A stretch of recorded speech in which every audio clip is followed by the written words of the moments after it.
Happy Tuesday, everybody. I'm Matt Scalici. Welcome to First Down South. It's a new thing we're trying here from our AL.com sports crew. We're going to be sort of digging into the biggest stories around SEC football every week. And we're going to be talking to our experts, two guys who are two of the best reporters in the entire game when it comes to knowing the inside scoop on SEC football. John Talty over here on my right, Matt Zenitz on the bottom there. Guys, first of all, welcome to our new show. And, I'm going to be doing my best to set you guys up to do what you do best. But this show is really just about us using your connections, your knowledge to get some insight into how this stuff all works. And I'm just playing the role of your average fanboy here. I get to ask you guys the questions that all of our fans are asking on social media constantly throughout the week. So if you guys have any questions for our experts, please drop them to me on Twitter. You can see my handle right there at Matt Scalici. But let's kick this thing off, first of all, by talking about what was definitely the biggest story for us at AL.com over the weekend, and that would be the loss of Jaylen Waddle for the rest of the season for Alabama. Matt, first of all, start us off by talking about what we know about Jaylen's situation at this point and his sort of prognosis for the future. Well, first of all, on a lighter note, I think people, and myself included in that, are going to be expecting you to be more than just a facilitator, Matt. I think they're going to be looking for your advice, like I am, on how to grow out an impressive beard like that. I feel weird that I'm the only one without like full facial hair right now, so I'm going to need to work on that before our next show. But in terms of Jaylen Waddle, obviously, an unfortunate, significant blow for Alabama. Fortunately for Jaylen, the feedback on his surgery has been very good. The expectation is that he's going to be able to get back to a point that I obviously be back for next football season, even if that's not at Alabama in Tuscaloosa. But at the very least, the positive with that is that it seems like everything has gone well to this point. The expectation based on people that I've talked to is still that he's going to be in position to be a early round NFL draft pick. Now it's just a matter of how Alabama moves forward without arguably their best overall player.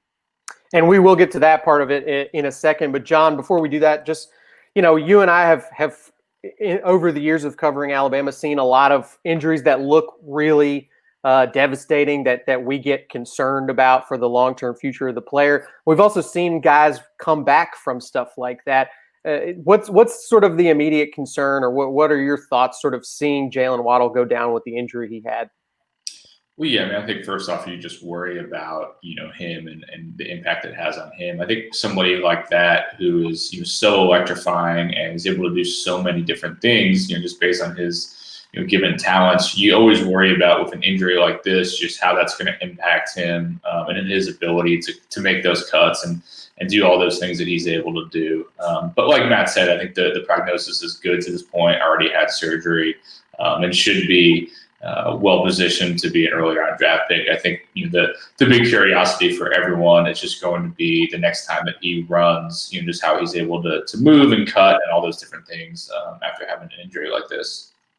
Yeah, and obviously his just straight line speed was obviously such a big part of what he does. So you hope to see that return intact once he's up and going again. In terms of Alabama, as you mentioned, Matt, I think everybody's secondary concern after Jaylen Waddle's health is how does this affect the rest of the team? It didn't seem to really derail the offense when he left the game against Tennessee. But Alabama is going to play better teams than Tennessee, presumably, for the remainder of the season. What's the feeling around the program? I know you talk to a lot of folks in Tuscaloosa and people in the know. What is the feeling right now around the program about how this will affect them going forward?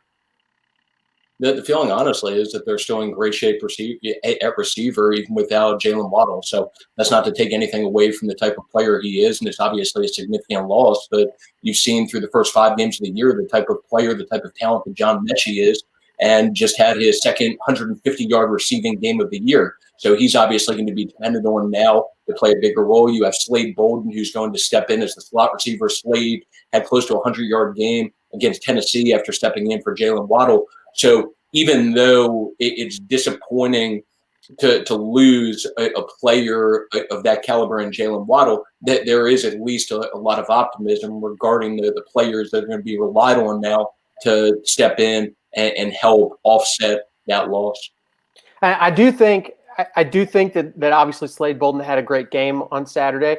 I think he's probably it's fair to say he's a different type of player than Jaylen Waddle, though, right? I mean, it's a different skill set. Level of a Jaylen Waddle, so it's obviously going to be a step down. Nothing against Slade, but it's not at the level of Jaylen Waddle, and not many people are. But at the same time, he's a guy who's done well behind the scenes during the course of the last couple of years. Has built up a reputation as a reliable guy out of the slot that can make some plays there. Obviously stepped in at punt returner also. And I can tell you during the build-up to the season, he was legitimately in the mix for playing time along with a guy like John Mechie, which for him to be in competition with a guy like that, based on what we've seen from John Mechie, should tell you something just about the kind of talent that Slade has. Definitely made some plays during the course of the preseason. And again, you saw a little bit of what he could do when he got the opportunity against Tennessee. So John, yeah, go ahead, John. Yeah, I just think to kind of piggyback off of that, I think one of the things that's going to help Alabama is that, we mentioned how, presumably they're going to play teams better than Tennessee down the rest of the season, but maybe not that much better. I mean, if you look at the back half of Alabama's schedule, Mississippi State this weekend, not particularly, playing well. You've got a bye. You've got an LSU team that's been disappointing this season. Their defense has not been very good under Bo Pelini. You got Arkansas, Auburn. I mean, it's not murderer's row at the back end of the season. And so I think if there is a benefit to this injury, it's that it's happened now where you have a bunch of games to work out some things ahead of the really big games that we presume Alabama is going to play. And that's probably against Georgia in the SEC championship game. And then if they go in the college football playoff against a Clemson, Ohio State, a team like that. So I think that, usually the back half of Alabama's schedule is particularly tough. This year it looks a lot easier than usual. And I think that will give Steve Sarkisian some time to figure out what he wants to do and the guys he can slide in. Yeah, that LSU game does kind of loom large, I think, on the rest of the schedule, not because LSU is a team that we're now expecting to be a championship contender, but because they remind me a little bit of Ole Miss at this point in terms of they're not a very balanced team, but they could be a team that could force Alabama to have to keep up in a shootout type situation. So the points will need to still continue to come for this Alabama offense, I think. John, if you're a team like Georgia at this point, or somebody who is trying to sort of do a little advanced game planning for Alabama at this point, what are you hoping to see out of the Alabama offense in terms of an advantage you can take? I mean, I don't know if Jaylen Waddle's absence completely changes the way teams play against them, but is there any cracks right now that might emerge because of this? Well, I think one thing that it can allow you to do is potentially double up Devonta Smith a lot more. Having Devonta, Waddle, and Mechie makes it difficult to do. We saw it, last year with Ruggs and Judy, and those other two guys made it difficult to do. But now I think Devonta's even more of the focal point in the passing offense. So I'd be curious if any of these teams, I think, coming up down the line, whether it's LSU or Arkansas, Barry Odom's done a great job. What they decide to throw at Alabama, I personally would probably throw some more double teams at Smith, make people like Mechie or Slade Bolden beat you, and just see how that changes the offense. Does Sark go a little bit more run heavy in some of those games? There's a lot of things that I think I'm curious to see how they play out, but that would be the big one for me. It's just, allows you to focus your defense a little bit more on one wide receiver, whereas Waddle made it difficult to do that. Well, the other end of the state right now is having a very different season play out, a very dramatic season. Not that Alabama's has been boring to date, but it certainly hasn't been as competitive so far. Auburn has been in arguably the wildest slate of games that we've seen in the SEC so far for any one team. They've been in these incredibly close games that end in bizarre, dramatic fashion. It seems like more weeks than not. And fortunately for Auburn and Gus Malzahn, they've come out on the positive side of that more times than the negative so far. But, man, it has been close. it is on the razor's edge of being a much worse season than it otherwise has been so far. And we've had plenty of content examining that this week. Lane Kiffin's had a lot of thoughts about that this week in particular. But John, what's the feeling around Auburn right now? What is the perception? I mean, look, you're always happy that you got to win in a close game, but I think it's kind of hard to ignore how the wins came about. And I'm curious what the perception is from within Auburn about how this season is going. Yeah, I don't think that anybody is, really celebrating these wins that they've had. As you said, it's always better to win than to lose. But with the way that they've won some of these games, and I mean, let's call it what it is. They should have lost to Arkansas and Ole Miss if two calls that were wrong had gone the other way. And so there's a very real possibility if that happened that Auburn's 1-4 right now, and all we're doing is talking about Gus's job security. So I think, as we've talked about in years past, Gus just does not have a lot of brand equity of that fan base. The fans turn on him extremely fast. Even when he wins big games against Alabama or Georgia, we see he gets about a 2-week bump, and then they're after him after he loses a bowl game or something like that. So I don't think he's the most popular guy in Auburn right now. I think in his favor is the fact that we're going through a pandemic right now that has created a lot of financial challenges for athletic departments around the country. He has one of the biggest buyouts in the country. And so it would be extremely difficult to move on from Gus this year, even if they faltered down the stretch. That said, as we all know, you can never really predict what can happen at Auburn because we've seen a lot of weird stuff in the past. And I have no doubt that if he loses a game like this weekend against LSU, loses a couple more down the stretch, the pressure will crank up, and you'll see plenty of message board rumors about Gus getting pushed out. Yeah, let's talk about this weekend in particular, Matt. This is a game that I feel like not a lot of people have a great feel for or handle on right now, in part because we don't fully know what LSU's situation is at quarterback. Even if we did, we don't necessarily know what that means because they just went out there last weekend with a backup quarterback and slaughtered South Carolina. So this LSU team, we know it's not last year's LSU team, but outside of that, it's really hard to know what we're getting from week to week out of this team. Yeah, I'll say this from an Auburn perspective. First of all, so we was talking to somebody from that program yesterday, and they're already starting to hear some of that same old noise that has obviously become a consistent thing in terms of feedback from the fan base during the course of these last few years related to Gus Malzahn. And along the lines of those two missed calls that you guys have referenced already, this is a team that easily could be 1-4 right now instead of 3-2, if not for those two missed calls. The thing I will say in their defense a little bit in terms of this past week, which is different than the Arkansas situation, is that they still had to go out and win that game at the end against Ole Miss. Whereas if the call goes as it should have against Arkansas, they just outright lose that game. With Ole Miss, Ole Miss still had a chance to hold on for the win, but Auburn found a way to get a go-ahead touchdown and then hold on for a win at the end of that game, which still took something. It wasn't just like that one call decided the outcome of the game, even though it obviously played a role in how things ended up.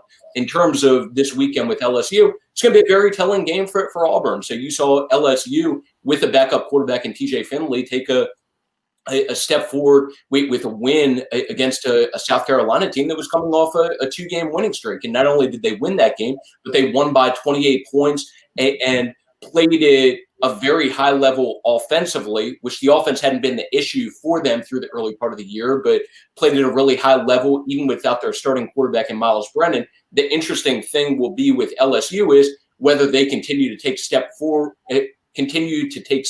forward defensively, because that defense, even with them winning by 28, it is still an issue, and they still had problems during the course of that game against South Carolina when they allowed still in excess of 400 yards during the course of that win.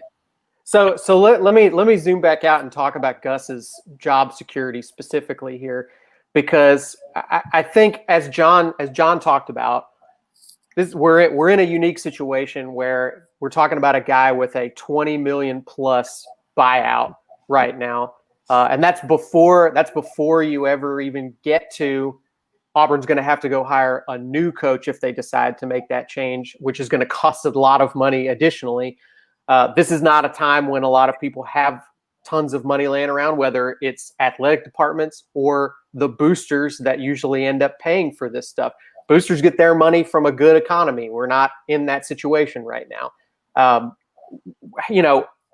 First of all, I would say to both of you, maybe how realistic, if you wanted to put a scale of 1 to 100, what percentage realism are we talking about here in terms of Auburn actually making a move, even in a really bad finish to the season for Auburn? But then also, even if they don't make a move, what's the potential cost to Gus? What could a bad season do for him long term for his career? So I'll start off and John take it from there. But I'll just say that Gus is very fortunate that they're in a position where they're 3-2 right now and not 1-4, because this is a very losable game this weekend against LSU. And I'm sure you guys can imagine, just like I'm sure everyone can imagine, just the pressure that would be there on Gus and on Auburn administration and those decision makers if you're coming out of this weekend 1-5. Which, if those two games had gone a different way in terms of Ole Miss and Arkansas, would be a real possibility, especially based on what LSU looked like the other day against South Carolina. Yeah, I mean, I totally agree with that, Matt. I think that it would put Allen Green in a very difficult position, especially, in the back half of the season if they're 1-5 and the pressure would be cranking up. I think the key thing to remember, as I think, Scalici pointed out, is that somebody has to pay for this. And so, one, there's the aspect of, I think it's within 60 days, he's owed half of his buyout. So that's a lot of money to hand out to him pretty fast after the season. I think that you also have to remember, all right, so who's paying for that? What I've been told is that over the years, everybody expects, the man who runs Yellowwood, Jimmy Rainey, to just pay for this no matter what. And what I've been told is that he was not in favor of Gus getting the massive contract that he did, and is not exactly eager to have to part with a lot of his money to have to push Gus out. So that would put more of the onus on other boosters. Raymond Harbert is a big one to remember. He was instrumental in Gus getting that big contract extension to begin with. So there's a lot of factors involved here. It's not purely just based on wins and losses. I think there's the final factor I would say is just that, there's the optics issue. This doesn't mean that it won't happen, but the optics of paying a coach $21 million to walk away after the season, again, given what's going on in the world, would be a very tough sell, I believe. Again, doesn't mean it won't happen, but I think that's a tough thing for Auburn to do. And so they already have 3 wins. We presume they'll win at least a few more potentially down the stretch. If they finish somewhat reasonably, whether that's 6-4 or something like that, I think the fan base will be very upset. It'll crank up a lot of pressure for Gus headed into next season, but I don't think it'll be enough to push him out. And just before we move on to our last topic, I'm going to bring up one more thing that every time we have this conversation, which is kind of a lot about Gus Malzahn, I always ask the question, and I'll credit the great Cecil Hurt from Tuscaloosa, who I remember asked this about firing Mike Shula back in 2006. The question you got to always ask if you're going to make a coaching change is, can we do better than this right now? That's, to me, that's the ultimate question. It's not, can we, are the fans angry? Is everybody grumpy about this? Are we tired of seeing Alabama win on the other side of the state? It's, can you do better right now? And I think that's not a question that has a super easy answer for Auburn when it comes to Gus Malzahn. And I think that will always make this a more difficult choice. It's a roll of the dice. And I think if you look at what Gus has actually accomplished, as frustrating as he is, there really aren't a lot of coaches that have the resume that he has at this point that are just out there floating around available. So it would be a gamble, I think. But at the same time, and this goes for not only football, but just life in general, that there are certain times where you're just kind of in need of a fresh start. And Sure. starting over, we'll see if it reaches that point with Auburn. Yeah. Well, we'll see. Definitely a conversation we have had many times before, and we'll probably continue to have. Makes life tends to go along with football stuff. That's right. That's Matt. Like a Gus watch every week. We'll have like the big meter as to where he is in terms of his hot seat watch. Yeah, we'll get our producer to see if we can come up with some kind of graphic for that, for the Gus watch. One more thing on Auburn, just before we move on. The biggest thing for Gus is he needs better play out of his quarterback. So it's a big deal. I agree. Bo Nix, he was a 5-star in-state recruit, and you assume that now going into year 2 as a starter, especially factoring in getting Chad Morris and his history with quarterbacks, that Bo was going to take a step forward this year. So in his defense, it does hurt not getting spring ball to get used to a new offensive coordinator and quarterbacks coach, but I wasn't expecting through the first 5 games of the year to be looking at a Bo Nix stat line that consists of, I believe, 4 games now where he's thrown for less than 240 yards. And in terms of this last game specifically, put up somewhere in the range of 235, but you look at his 2 biggest plays during the course of that game, there were 2 great plays by Seth Williams where it took an elite receiver making elite plays to produce big chunks of yardage and those big moments. Talking about the touchdown, which was the 60-yard catch and run, which was a great catch, and then obviously a great run after that, and then a ball that both threw up a throw the quarterback coaches would probably tell their quarterback not to make 99% of the time, that the Seth goes up in double coverage and just makes a hell of a catch and kind of bailed him out a little bit. So for Gus to finish out the year like I'm sure he's hoping to, he's going to need better play from Bo moving forward, even though that there was at least a little bit of improvement this past week compared to what we had seen prior to that.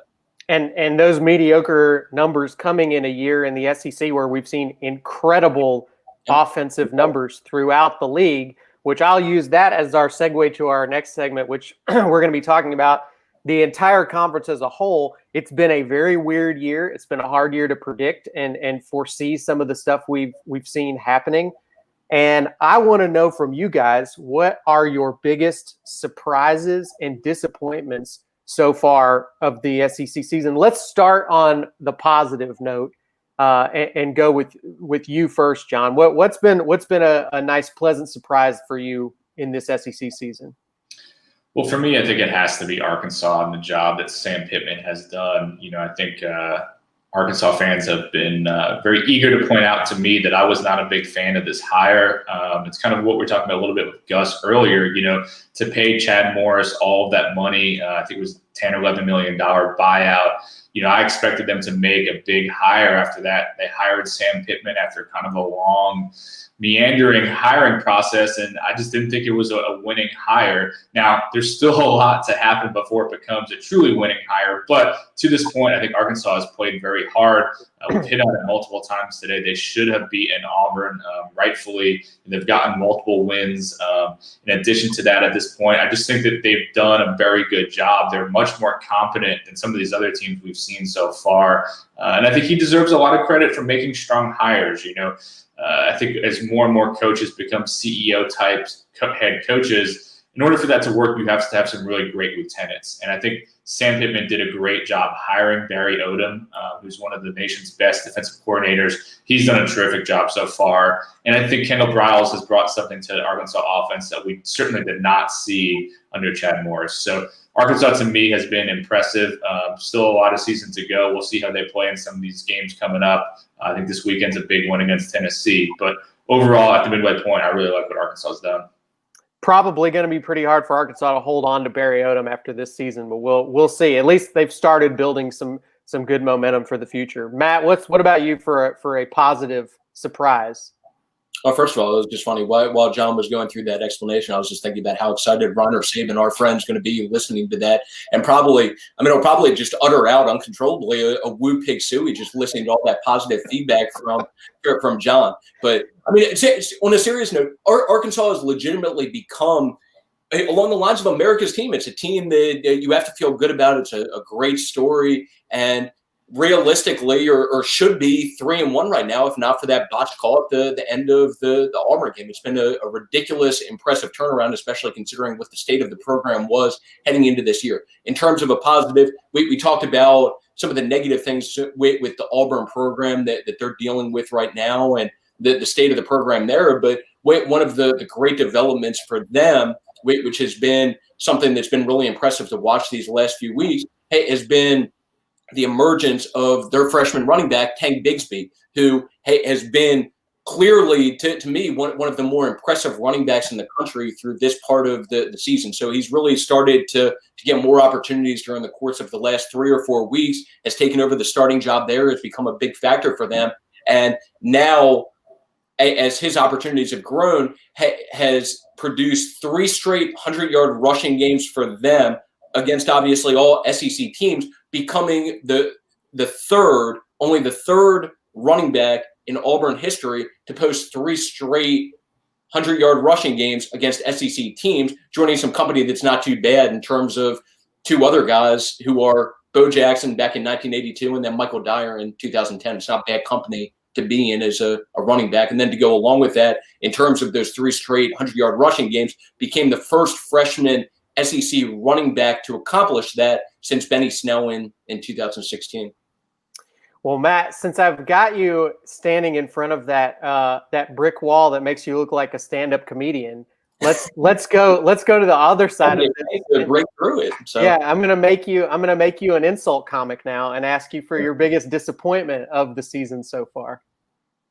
I'd probably say the offense there in Starkville. So I think we're all familiar with what Mike Leach has accomplished throughout the course of his coaching career, specifically offensively, and then saw what they did against that LSU defense in week 1, where it set an SEC single game passing record with 623 yards, put up 44 points, 5 or 6 touchdowns or whatever it was during the course of that game. And now all of a sudden in the 3 games since then, have struggled to move the ball. And these last 2 games in particular during this 3-game losing streak for them have scored 1 total touchdown offensively in these last 2 games. Did not expect that from Mike Leach offense. Yeah, not a great few weeks since that season opening win over LSU that everybody got super excited about and started writing long opinion pieces about how Mike Leach was going to take over the SEC. John, what about for you? What's your biggest disappointment? Yeah, I'm going to piggyback off something Zenitz said earlier, and I'm going to pick Bo Nix at Auburn. He's someone who I think had a lot of preseason hype, and I think Gus Malzahn fell into a trap that I think we've seen him do multiple times, in which he really, really hypes up his quarterback in the preseason, building it to almost unrealistic expectations. And then when things don't work out well, it just makes it that much harder. We saw him do it. There have been so many guys he's done it with. Jeremy Johnson probably is the one that sticks out the most to me. But if you remember, after that season ended, and they ended on a high note, beating Alabama at the end before losing their bowl game. But he said this guy's going to win a championship here before he leaves. All right, well, that sets the bar pretty high. And nothing that I've seen this year has shown me that Bo Nix is a championship-level winning quarterback. He's just not at that level.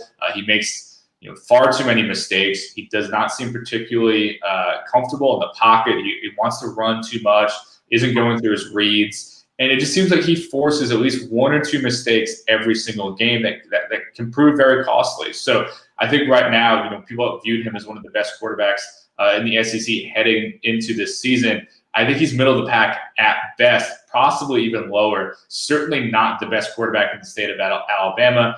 There's quite a few guys that I would take over him as of right now. And ultimately, like Matt pointed out earlier, if Gus is going to reach the level of success that he has to ultimately in that job, he needs Bo Nix to play better. And so Gus, Chad Morris, the rest of that staff, they just need to do more to get Bo into a rhythm, get him back to making positive plays, because it's just not going the way that it needs to be going right now. Okay, he's not Mac Jones at Alabama. He's not playing as badly as Terry Wilson at Kentucky. Somewhere in between. Yeah. Well said. I'm gonna throw mine on the pile with you guys. I'm gonna say that LSU is my big disappointment. Not that I thought they would easily recover from losing as much as they lost, both coaching wise and talent wise. But I think you look at teams that have won championships in recent years, and there's not that many different teams, honestly, that have. But to even get to the level where you can win a national championship these days, it seems like you have to have an incredible amount of depth built up and really a winning program more so than an individual team. And I am surprised that LSU fell as far as they did so fast and didn't have stuff ready to go. They didn't recover from it, I guess, is what's disappointing to me about it. They are just really a very mediocre team this year. And I think we've seen out of, again, really we're only talking about Alabama and Clemson at this point, but those two programs, even when they don't win back-to-back national championships, they're in contention the next year. You know, they didn't fall so far that they're just completely a different looking team entirely the following season. They're still sort of in contention for the most part. It just doesn't seem to be the case for LSU this year. And I'll also throw my surprise in here because I forgot to do that when we were doing that up front, but I'll throw Missouri in there as my surprise for the year just because I had absolutely zero expectations for them. I didn't think they'd be worth much of anything in their first year under Drinkwitz, and they've really been a pretty impressive team. You know, they got the win over LSU, obviously was a huge one really for the program since they've joined the SEC. But also that win over Kentucky last weekend was really nice. That's the kind of games that you have to win if you're going to build a team that's consistently making bowl games and sort of building towards something for the future. You got to win games like that Kentucky game. So a nice season for them so far. Well, Matt, just think about when the SEC released its conference-only schedule, a lot of people said, maybe even me, I might have said it too, that very real possibility that both Arkansas and Missouri would not win a single game. And here we are, our big surprises. And so that says a lot that they were handed very difficult schedules, and they're both doing well, certainly better than some of these other teams. Yeah, and one thing I'll throw out in terms of Missouri, just worth keeping an eye on moving forward, they found their quarterback of the future. So they start 0-2. They make the switch at quarterback, go to Connor Basilick there, a redshirt freshman who is the former 4-star recruit, 2-0 now with him as their starting quarterback, put up in excess of 400 yards against LSU, and then followed it up by leading them to the win over Kentucky, which was aided also by a nice effort defensively, where held Kentucky to something like 50 total passing yards. One thing I'll throw out also with LSU, so there were some teams around the country that were more fortunate than others in terms of not having key players opt out and just decide to start prepping for the NFL draft. LSU is not one of the more fortunate ones. So you lose not only Jamar Chase, but you lose defensive tackle Tyler Shelvin, who was arguably the best player in their front seven there, and then a key player in the secondary in terms of Kerry Vincent, who was a multi-year starter for them at nickelback. So is that the difference in terms of them being the number one defense in the country to where they are right now? Probably not, but it definitely would have made a difference if you had the combination of Kerry Vincent and Tyler Shelvin defensively. And in terms of following up that title defense, you would have to think that they would be in a better spot in any other year aside from the crazy year that is 2020 because of losing some of those guys that any other year you wouldn't have lost and would have had them to help with that title defense. So it's just worth keeping in mind. Yeah. No doubt. And I think there's maybe some evidence they're getting better and they're figuring some stuff out. We'll see. I think they're fortunate that game with Florida got moved to later in the season. So, guys, we did our first episode of First Down South. I feel smarter than I was when we started. So I appreciate your insight and sharing with us. Like we mentioned at the start of the show, if you have a particular topic that you want these guys to weigh in on and give them, some of your inside knowledge on, you can hit me up on Twitter at Matt Scalici. You can find these guys over there as well. And we're gonna be doing this every week going forward, and hopefully we'll be have some fun, learn some things, and we'll be watching all the games this weekend, trying to absorb as much as we can. John and Matt, thanks guys for joining us, and we'll see everybody again next week. Sounds good.